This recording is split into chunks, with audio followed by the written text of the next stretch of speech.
nos comunicamos asertivamente ahí? ¿O cómo fue el proceso comunicativo ahí? Primero fue la junta de socios. Si los socios no se hubieran reunido por la problemática de los accidentes de sus empleados, entonces no hubiéramos podido implementar el programa, porque ellos fueron los que tomaron la decisión. Entonces ahí nos comunicamos asertivamente cuando los socios se juntaron para dar una opinión y todos llegaron al mismo punto. La segunda fue cuando aplicamos la encuesta. Nosotros nos comunicamos indirectamente con los empleados cuando le aplicamos la encuesta, ya que necesitábamos saber qué conocimientos tenían sobre este programa. El tercero fue la circular. Ahí también nos comunicamos indirectamente con ellos cuando los citamos al lugar. La cuarta fue las inducciones, cuando les dimos todos los conocimientos de cómo tenían que ejercer su labor. La quinta fue cuando implementamos el programa. Como ellos lo hicieron correctamente, entonces quiere decir que nosotros nos comunicamos asertivamente hacia ellos. Y la quinta fueron las opiniones, porque era importante saber ellos qué pensaban para que hubiera una buena comunicación en la empresa. Hablaremos sobre las funciones lingüísticas. Las funciones lingüísticas son las que utilizamos para expresarnos cuando nos comunicamos. Y pues son las siguientes. La primera, la emotiva o expresiva. Esta recae sobre el emisor, ya que se trata de cómo él se siente, es decir, su yo mismo. Un ejemplo podría ser, ¡ay, qué dolor de cabeza! La segunda sería la conativa o apelativa. Esta recae sobre el receptor, ya que buscamos una respuesta positiva de él. Un ejemplo sería, Ana, por favor, apaga la luz. La tercera sería la referencial. Esta recae sobre el contexto, es decir, sobre el tema o asunto que estamos tratando. Un ejemplo de este podría ser, las clases acaban a las 11 de la mañana. La cuarta función lingüística es la función fática. Esta recae en el canal. Esta consiste en iniciar, intervenir, terminar o continuar la conversación. Un ejemplo sería, buenos días, buenas noches, disculpe y como te contaba. La quinta función es la función poética. Esta recae sobre el mensaje y la forma como enviamos el mensaje. Un ejemplo sería, bien vestido, bien recibido. La sexta y última función es la función metalingüística. Esta recae en el código del lenguaje. Un ejemplo sería, Pedro le pregunta a su padre qué significa canalla. Hicimos el cartel con el fin de llamar la atención al público. Mediante él comprendan que es el concepto de comunicación asertiva. El tamaño del cartel es 100 por 70 apaisado. ¿Para qué? Para que el público comprenda mejor la explicación del tema.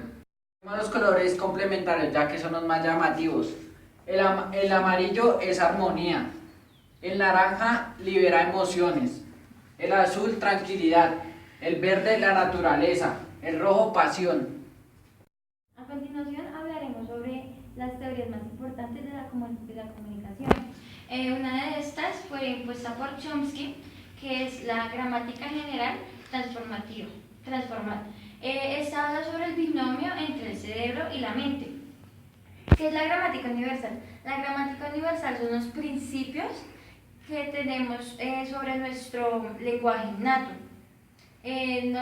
Chomsky nos habla sobre la niñez, que los niños desde que nacen hasta los 3 años son más vulnerables, entonces tienden a aprender el lenguaje, pues por eso tienden a aprender el lenguaje. También nos dice que si al niño en su etapa de formación se le dan a conocer más lenguajes aparte pues, de su lengua natal, puede tener habilidades multilingüísticas.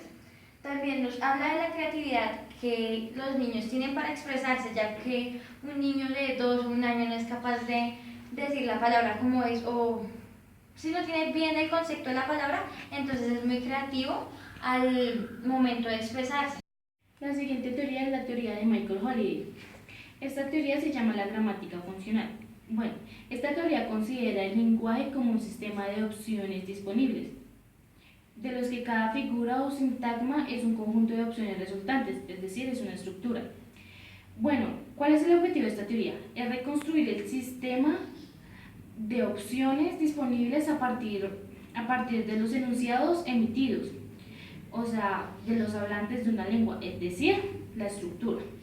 Esto se divide en macrofunciones del lenguaje, ya que esta tiene 3 ramas, que son determinadas por Holiday. La primera se llama la función interpersonal, la segunda la función ideacional y la tercera la función textual. Bueno, entonces están tres funciones que son las funciones textuales. La función interpersonal. La función interpersonal está relacionada con el significado expresivo y connativo de la comunicación lingüística. La segunda es la función ideacional. Se corresponde con el significado proporcional o lógico dado por el contexto lingüístico mismo, o sea, en el significado literal. La última es la función textual. Se relaciona con el significado contextual a través de procedimientos prosódicos. Por último está la función textual. Esta se relaciona con el significado contextual a través de los procedimientos prosódicos de que dispone la lengua, es decir, entonación, pausas, acentuaciones, etc. Después están las microfunciones del lenguaje, que está la función instrumental, la reguladora, la interracional, la personal, la heurística, la imaginativa, la informativa, la metática y la pragmática. La primera función es la función instrumental. Esta tiene que ver con la satisfacción de las necesidades materiales. La segunda es la función reguladora, es cuando se utiliza el lenguaje como un medio regulador de la conducta de los demás. La tercera es la función interracional, se refiere a la utilización del lenguaje entre yo y los demás. La cuarta es la función personal, tiene que ver con la conciencia que tenemos del lenguaje en un aspecto de nuestra propia individualidad. La quinta es la función heurística, tiene relación con el lenguaje como un medio de aprendizaje, o sea, un medio para saber sobre las cosas. O sea, es como nuestro deseo por saberlo, por tener conocimiento. La sexta es la función imaginativa. Con esta función nosotros utilizamos el lenguaje para crear nuestro propio entorno. Un ejemplo muy común es el de los niños cuando no se saben comunicar y utilizan señas, ellos crean su propio lenguaje. La séptima es la función informativa.